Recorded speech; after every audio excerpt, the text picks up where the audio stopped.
As the resident Sabretooth apologist, it was still a shitty episode. Yeah. Sabretooth got off. He did his stuff. He had some Sabretooth lines that he was doing, he was doing things, Hmm. that I personally as a Sabretooth stan, I loved.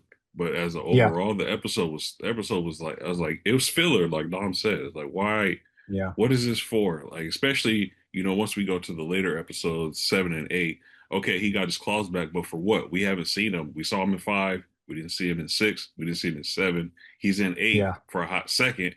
It's like, okay, cool. And he even says, I didn't get my claws back for nothing in episode 8, but you don't do anything.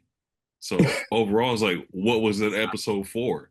It was Yeah. straight filler. It was straight filler.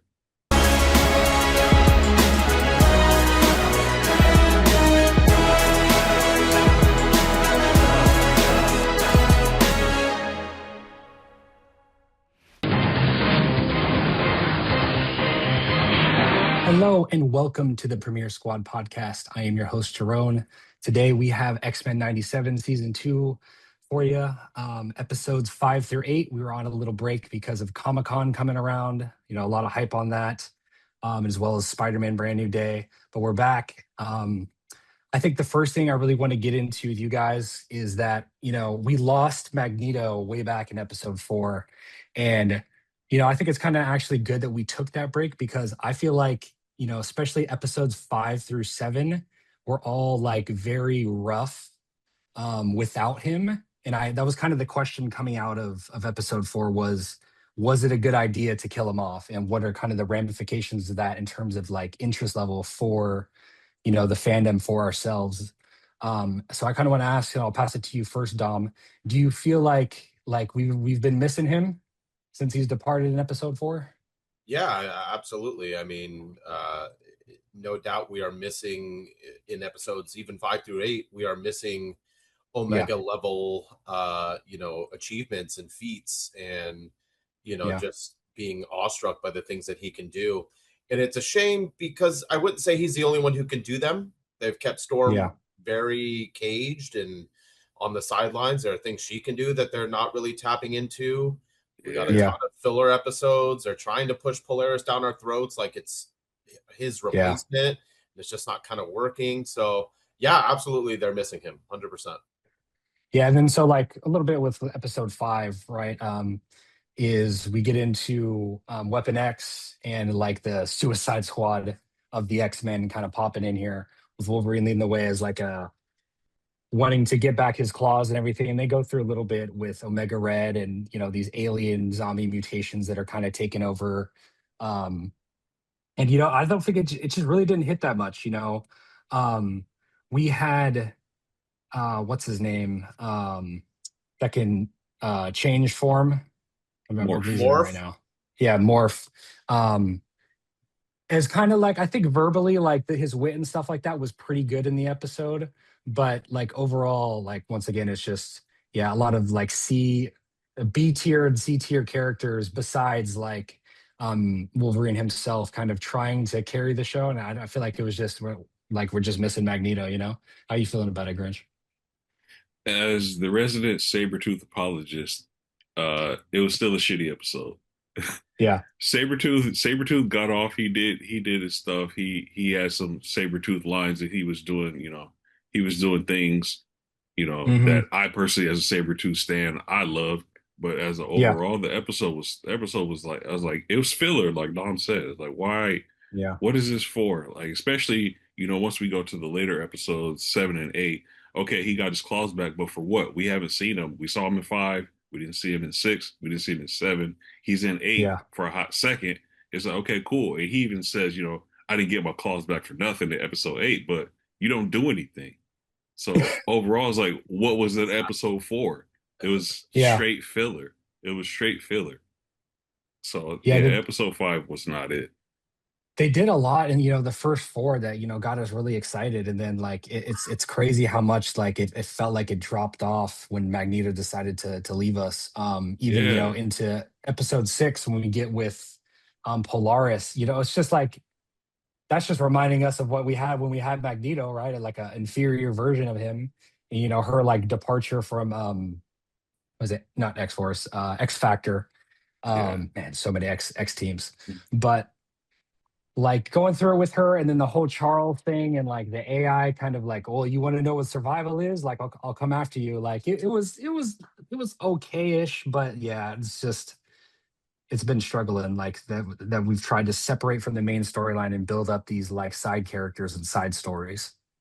I just don't understand how they built up this whole arc of Apocalypse, and he's the main villain of this season. And this is, Mhm. we're working towards a showdown with Apocalypse. And Yeah, then the last three episodes is like, what for what? Like it's a whole. It's really like it's two different seasons. It's like one through yeah, four is one season, and five through eight have been a whole different season. And five through eight yeah, have been so disjointed. It's like, what is it really about now? Because you got basically they're all side quests. You got the yeah, Weapon X side quest, the Polaris side quest, the Nightcrawler side quest, and I mean, yeah, episode eight tied it in, tied everything kind of back in. They kind of brought us back on track a little bit, but those three episodes, five, six, and seven, they're all side quests that have nothing to do with Magneto, Apocalypse, the past, the present, the future, nothing. It's like, yeah. what are we doing? Yeah.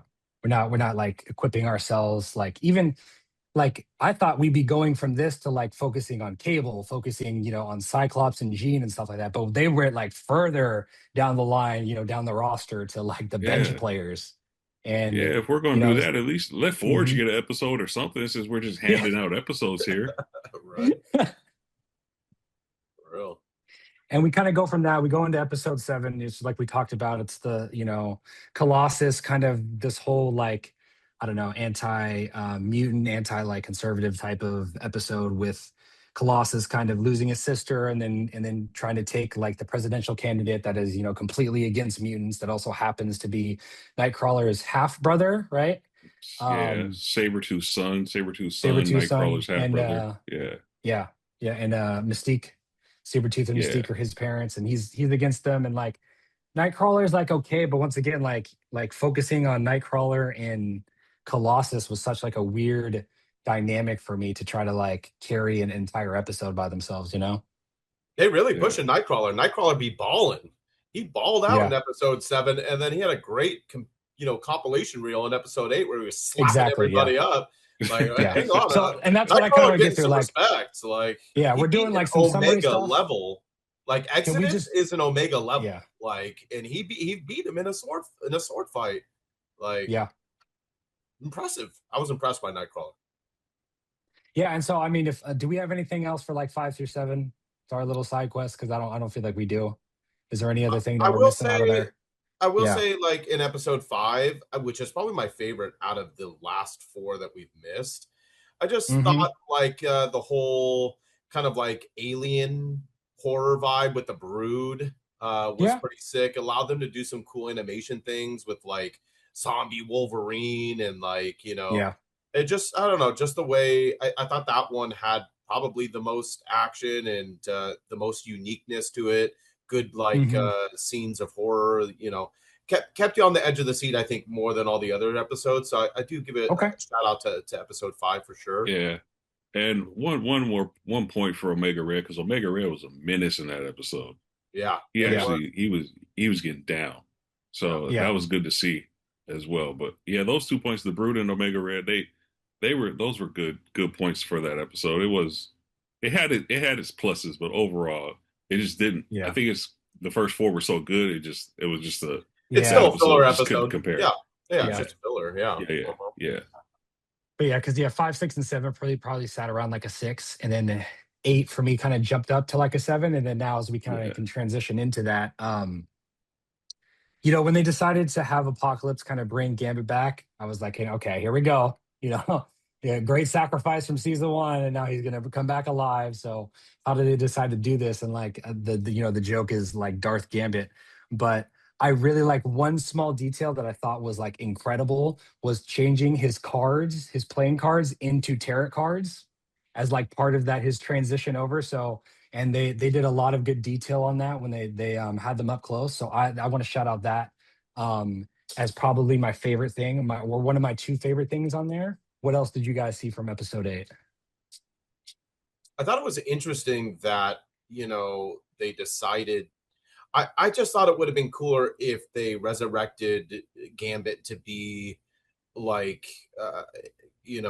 Apocalypse's like number one, like Yeah, one of his Yes. horsemen or something type of yeah, Yes. one of his situation. horsemen, Yes. not like inside, Yeah. not transfer his body to him. I think Yeah. it gets a little wonky, like and I guess he does it because he wants revenge on Kandra in this storyline that's several seasons old, and it Yeah. just didn't hit the same when they're doing it this way. I just thought it was a poor way to kind of construct how this season is ending. Yeah. Would be like my thought on it. Yeah. Yeah. That was a whole, like, I keep beating the dead horse. It's like another side quest. Like, why? Like, Yeah. he's supposed to be death. I thought, yeah, like Dom said, I thought he's gonna be like soldier number one.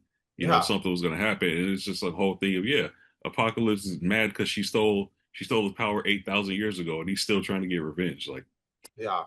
come on, man. But a And then, good, yeah, go ahead. go ahead. No, you got it. Uh, I was gonna say, well, I'll save it for later. It's about Xavier and my disdain Okay. for what he does, but I'll save it. I'll save it for later. Yeah, and then so Yeah, like he comes over and he takes Rogue, and they also lose Nightcrawler in the process. And then there's a scene that like like looked cool for a second, and then I kind of realized who was there. And with that wide shot where they panned across and like a, I don't know, end game type of everyone out of the portals moment, and you had like all the X-Men there and X-Force and like Cable, and then you go to the other side and it's Darth Gambit, Nightcrawler, and his family and X. And I'm like, hold up. This should be one-sided as fuck. Yeah. Like this is ridiculous. I don't care if he's like Apocalypse infused right now. Like there's no way that you just showed me that entire lineup that the X-Men had and X-Force together, and then you show me Gambit Squad, and like this isn't just instantaneous wipe. So yeah. I thought that was kind of weird that that fight kind of like why would you set those two things up? Like it would just wouldn't last, It in was my clunky opinion. too. Like they could Yeah. have gave like good 1v1 scenarios, like, and spent some time on the fight. It was just chaotic. It was not Hmm. focusing on any particular fight that was going on the battlefield. So when you see a team up like that, you get stoked because you're like, oh shit, here we go. And that just didn't happen. It just didn't hit. So it was like it was too Mm-mm. chaotic. They didn't focus on it. They didn't do a good job on it. It was like the way they did for the 1v1 between Professor X and Remy when they went, to the battlefield in the mind. That's what I was hoping we would Yeah. see more of throughout, Yeah. maybe you'd see Wolverine messing some stuff up, and then you'd, flash over, and, Forge and Bishop are doing some cool stuff. But it was very just kind of, you had to watch it all together, and it was hard for it to Yeah. really shine. Yeah. Yeah. Speaking And of, that's where was go ahead, Bishop? Grant. Like, everyone was there but Bishop. Yeah. Yeah. Where was Like, Bishop? Yeah. I'm Bishop sure he wasn't was there. probably there, but we couldn't see him. Like, He didn't get 1 second of, like, not even shooting a gun or nothing. Like, yeah. Yeah. everybody else got a little Um, a little cameo of something, but Bishop is like MIA. yeah.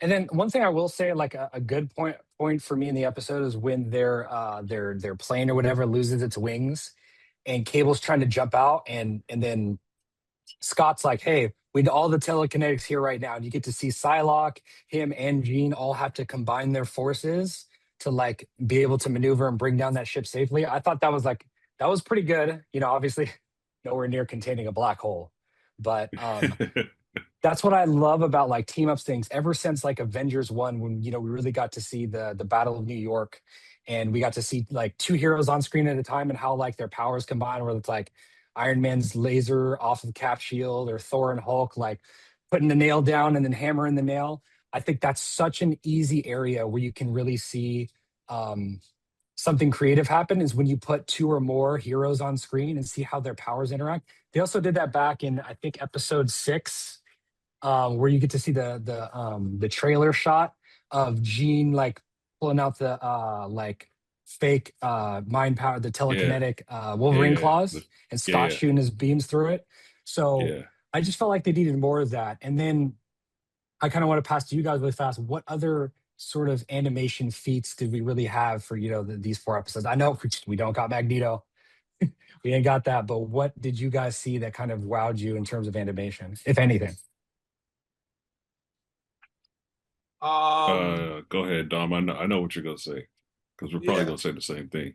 maybe. I in terms, I don't know, nothing really jumped off the page to me in episode Yeah. 8, but I did really enjoy seeing two kind of teleporters sword fight back in episode 7. Yes. I Yeah. thought that was That's really fair. well done. The animation on that, Yeah. I tip my Reminded me hat of some to DBZ that. stuff. Yeah, Yeah. but crazy how nothing really stands out in episode 8 to me. Like Yeah. that's not a good thing. You You got mentioned one it for us, before, the Chris? Nightcrawler scene Yes. when Yeah. when In episode To Nightcrawler, give 8, you the open yeah, the in floor. episode Yeah. 8, yeah. yeah, Yeah. When Nightcrawler. it pans into first person, first person, yeah, Yeah, yes. Now see, that's another thing where it's like I was like, damn, that's cool. Like this is very creative. We get to see through his eyes and see him just appearing in front of each person. But then I look at who he jumped in just front of. smacking him in the I'm like, face. He's just yeah.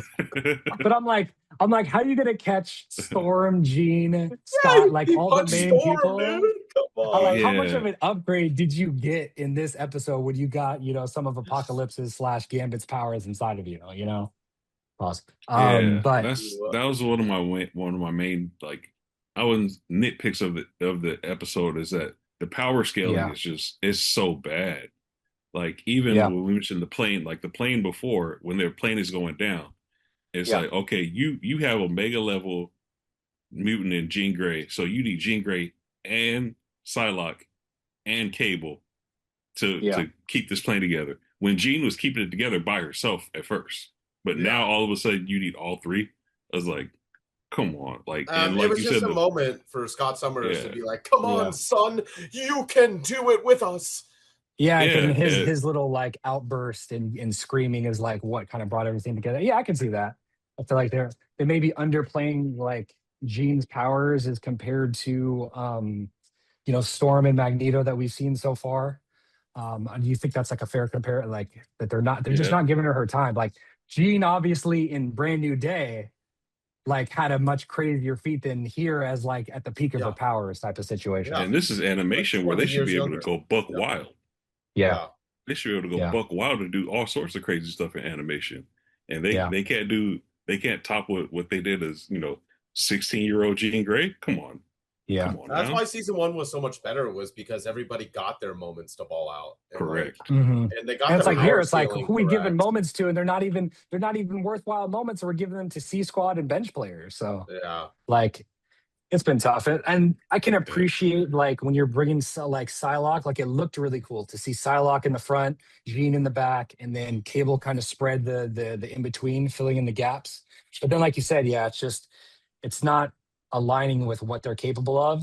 And then too, like I was talking about earlier, like seeing the whole X-Men slash minus Nightcrawler with hmm X-Force line up against Gambit and the crew is just like Gambit and like the New Orleans, River Hustlers or whatever yeah. whatever that squad is, was just completely like looks completely lopsided. So that should not even be a fight at all.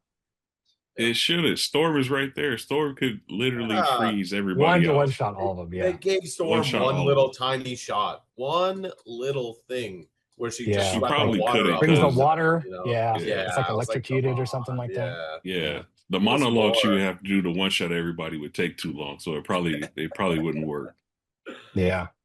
And like it's funny too, because I'm coming out of watching like Interview with a Vampire, which has like undead transition, like vampires transitioning people into vampires and like love stories. So I'm like watching Gambit talk to Rogue, and I'm like, I got all that stuff playing in my mind. I was like, oh, is she gonna? What are we doing here? He's dead. He's undead. He's bringing him over. So I'm like, there's no way. I have too much like incredibly passionate phrases in my head right now to see these two try Yeah, and like combat that in their own way. So like it was okay between them. Like obviously Rogue, has that connection to him, and I think they did a somewhat decent job with Gambit's lines, but I did overall think it's been a struggle. for Rogue, it was pretty poetic that it was her touch and her hand that brought Gambit back through Yeah, Apocalypse's yeah, control, like because she's never yeah, able to touch him and whatnot. So there was something beautiful and poetic about that. It's just yeah, we don't want our X-Men season finales turning into romantic comedies. It's not what we asked for. They did Yeah. okay with it, sure, but it's just not what we wanted. Yeah. Yeah. Or And I at think least that's a I good point. That was like another decent part of episode 8 was the way that they animated him going in and out of Apocalypse and everybody trying to pull him back. Thought was a decent one, but yeah, it's been a struggle. And now we only got one episode left. That's If it. I'm We don't correct. get Yep. two? Yeah. No, There's not finale I think it's two? next episode week. 9. Yeah. Yeah. Jeez. Wow. You It's got like there's X no Force. there's no way. Yeah. You got X Force and X Factor versus the X-Men. That's what they're kind of Oh, yeah, that's right. The post the like Yeah. little not post credit scene, but yeah. the little ending scene. So yeah, I don't know how this Wow. is supposed to like help Apocalypse's storyline and setting up because I guess we'll get season 3 or a second part of season 2 or whatever it is to really Yeah. bridge I that storyline because just they're give not the show back to ending that. Bo. Let Bo DeMayo take season 3 because clearly this ain't working. Yeah. It's But yeah. not. But another thing I noticed, which was kind of funny to me, was that Mhm. Cable really doesn't mess with Scott and Gene. Like when He played when him. they landed, He played Yeah. him, man. when they landed at X Corp, and then they're like, "Oh my God, Nathan's here," and then he just like beelines and walks straight past them, like, "Yeah, Yeah. all right." And then Yeah. they're like, "Yeah, we need to talk to you. We need to talk later." He's like, "Yeah, whatever." Yeah. And Yeah. like when Cyclops had to plead with him to he's like to use his telekinetic powers, like he really does not mess with them. He really doesn't. No, if Scott was my dad, I wouldn't mess with him either, man. I'm telling you. Man, and like off that point too, like the whole X Corp building, and then I feel like all they really used that for was to play cards in the penthouse. To play poker. Yeah. Well, it's the home of Buildings. Cerebra now too. Yeah. Cerebra. So, oh man, I'm just it's been the struggle. Is there you wanted to touch on something else about Charles Grinch? Yeah. Yes. Okay. Mm-hmm. I do not like him. It's just he infuriates me He's to been no rough. end. So Yeah. so battles going on. Everybody's fighting. He's in the jet, just watching. Just watching. He could be cutting this thing down. He could be I know they had manipulating a the couple animation come minds. from the windows of the jet. Yeah. He just sitting in there, just chilling, just like you're not going to stop anybody. You could really make this a lot quicker if you guys really want to. Nah, just watch you guys get beat up. Watch the kids get beat up as usual. Calling the kids, daughter and son. Like, nah, we're not. Dude, you're not my dad. to, You're not my. We're not doing that. My child. That's what he likes to say. My child. Like, no, you're not my parent. And then he did finally do some sick shit. Like in that 1v1, he was doing some actually decent, fighting and magic and whatnot. But then it turns out he did that same set of moves in season 2 all the way back in 97 when the show came out. He's running back the same lines and the same action. And I was like, oh, dude, that breaks my heart. It's not as cool as I thought it was. Dude, send him back to season 1 with his universe mommy that he had. And he's just like, I'll bark for you, whatever that line was back then. Like that, he was interesting then when he was putting all the of that group inside a classroom. Like we're about to go over the lesson today in 5th grade with his apple and everything. Speaking of his position, what about that line that Darth Gambit delivered to him when he was like, where was this will back in Genosha when Gambit needed it? Oh, yes. my God. Line. Yeah. Oh, he bodied him. I was like, where the fuck was that? Where were you, brother? So that's true. That might have been the best line of the series, honestly. Yeah. But anyways, anything else from you two? Anything else we need to go over? No. We'll see how they land the plane next week. I'm really you guys threw me for a loop. I thought we had 2 episodes to figure this out. We only got 1. I don't know how they're going to do this. Yeah. I know, but with that, guys, we appreciate the time. Even through the struggle of these last 4 episodes, we're here to chat about it, to discuss it, to see the good and overall, a lot of bad, trying to pull out as we try and live in this post Magneto world. They got 1 episode left. We'll kind of see how it goes. But please consider liking the video, subscribing to the channel, leave your comment down below if you kind of feel similar to us in how these last 4 episodes have been. And hopefully, in the finale, they can bring it together. We can get some good X-Men 97 action again. With that, thank you guys very much. Peace.